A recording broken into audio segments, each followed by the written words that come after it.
तर याच्या 2-3 महिन्याच्या आधी पण भांडण बहिण गोदाम मोजून नेलं होतं बरं का. आणि आता डबल आले होते काही लोक मोजून नेलंय बघा. तर पाडणारच वाटतंय गोदाम, बघू शकता आहे का. तर म्हणजे कसं आहे माहिती आहे का, हे खरंच नाही पडायला पाहिजे, कारण की खूप मला तर खूप कस तरी वाटले बाबा, खरं सांगाले भांडण बहिणू. आणि म्हणजे गोदाम एक चांगलं, म्हणजे असं एक पहिल्यापासून आता जसं आम्ही इथं राहायला आलोत का भावनं बहिणू, आता आम्हाला राहायला इथं झाले असते ना बघा 20-25 तर वर्ष झाले, वय म्हणजे झालेच असते ना वर्ष, कम माहिती आहे का. आता आमचंच लग्न बघा, आता आमचं लग्न 98 मध्ये झालंय आणि 98, 99, 100 समजा 2000 पासून आम्ही इकडे आलो होतो. आणि मग एक सवय पडलेली बघा मी, म्हणजे गावाला तुम्हाला तर माहिती आहे, गावाला तर कुठं जात नाही, पण माहेरला सुद्धा 5 मिनिटं सुद्धा नाही. आपलं घर भलं, आपले लेकरं बाळ आणि आपला नवरा आहे की नाही. कारण एक अशी एक म्हणजे ना माणसाला एक हे इमोशनल टच. तर असं काय हे झालेलं ह्या घरा, म्हणजे सगळं हे आपलं राहण्याचं ही जागा किंवा हे जे हे ज्या बाबळे आहेत का, ह्या सुद्धा मी तोड देत नाही लोकाला. ह्याच्यासाठी सुद्धा ह्या ज्या काय म्हणजे त्या बाबळी ज्या ह्याच्या काट्याच्या आहेत का, जर कोणी तोडायला आलं नाही तर मी इतकी भांडते, मरणाची शिवगा करते, मरणाचे भांडणं करते, दू पण मी तोडू देत नाही माहिती का. एवढं काहीतरी असं एक आटाय झालंय.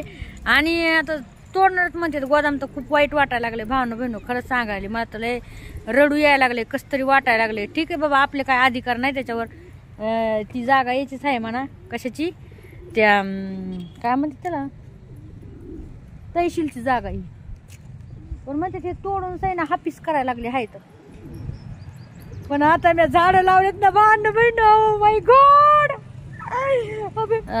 कसं आहे माहिती का, आपण किती हे केलं तर ते म्हणतात ना, काहीच बोलू शकत नाही आता. एवढं म्हणजे मला कस तरी वाटायला लागलंय. आणि मी झाडं लावलेले भांडण बहिण आपले, मला ते पण उपटावं लागते ना आता, ऐका नाही. बघा बरं यार, किती मेहनतीनं आणलेत, किती मेहनतीनं लावलेत यार, सांगा ना. झोका पण एवढ्या मेहनतीनं बांधलाय दाजीनं भांडण बहिण, आता झोका पण तुटून जाईन. एवढ्या मेहनतीनं आम्ही माती आणली तिकडून, एवढं उचलत नव्हतं त्या दिवशी, तुम्हाला काय सांगू. असं उचलता असं करकन कंबर वाकलंय दाजीचं, माहितीये का. तरी दाजीने एवढी गोणी भरून माती उचलली भांडण बहिण, मला रडाय आलतं की अरे यार आपण किती मेहनत करतो तर. हा, त्या मातीसाठी एक ट्रॅक्टर आम्ही माती आणून टाकलंय तिथं आमच्या छोट्या रानामध्ये, आमच्या छोट्या वावरामध्ये. आणि आता हे गोदाम जाणार आहे. ओ माय गॉड, मैं तो मर जाऊंगी रे, मेरा जिल्हा. अबे मैं क्या करूं. यो व्हिडिओ मायावाला तहसीलदाराकडे जावा, आणि तहसील साहेब प्लीज आमचं इकडं काही गोदाम बिदाम पाडू नका, इकडं काही करू नका हो, इकडं काहीच करू नका हो. आमच्यावाला गरीबाचा हाय हो, नका हो गरीबाच्या पोटावर पाय देऊ. सकाळी सकाळी उठलं तर कसं आहे, मस्त रोडवर येणारे जाणारे लोक दिसते तुम्हाला व्हिडिओ मध्ये, मस्त पैकी गाड्या दिसत्यात हाय ना. आणि जर बंद झाले मग कसं करायचं होय. नका हो, आमच्या गरीबाचा नका पोटर पाय देऊ हो, हाय की नाही भांडण बहिण. आता हे काय यार, अगा काय तरी वाय गाय पूर्वी मला हाय हाय करती भांडण बहिण, तिकडं पूर्वी हाय हाय करती. आणि असं झालंय की पसारा एवढा मोठा कुठं ठेवत, डोक्याला तर ताणच झालाय बा मायाला, लय ताण झालाय भांडण बहिण डोक्याला, खरंच सांगायला. आणि भांडण बहिण त्याच्यामुळे मी म्हणते, काय नशीब गांडू तर दुनियाला काय भांडू. हे असं आहे बघा मग नशीब, जिथं कुठं तरी मी काही चांगलं करायला चालले ना, लगेच काय ना काहीतरी अडचणी येते बघा. आता हाय का किती अवघड आहे सांगा बरं, तुम्हीच सांगा.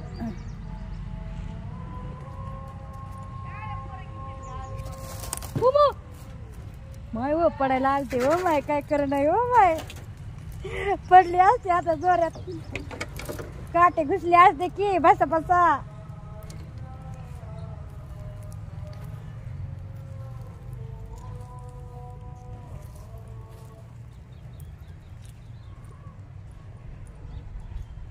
काय करावं, रानावनात फिरावं लागायलंय दोस्तांनो मित्रांनो. होय, मी पण हिंडते आता. हा ओ माय गॉड बापरे काटा घुसला ओ माय मला. तर ह्या बघा भावना बहिणी आता लावलेले हे रोप हे काय आता सगळे जाणार काय राहून लावून काहीच फायदा नाही झाला.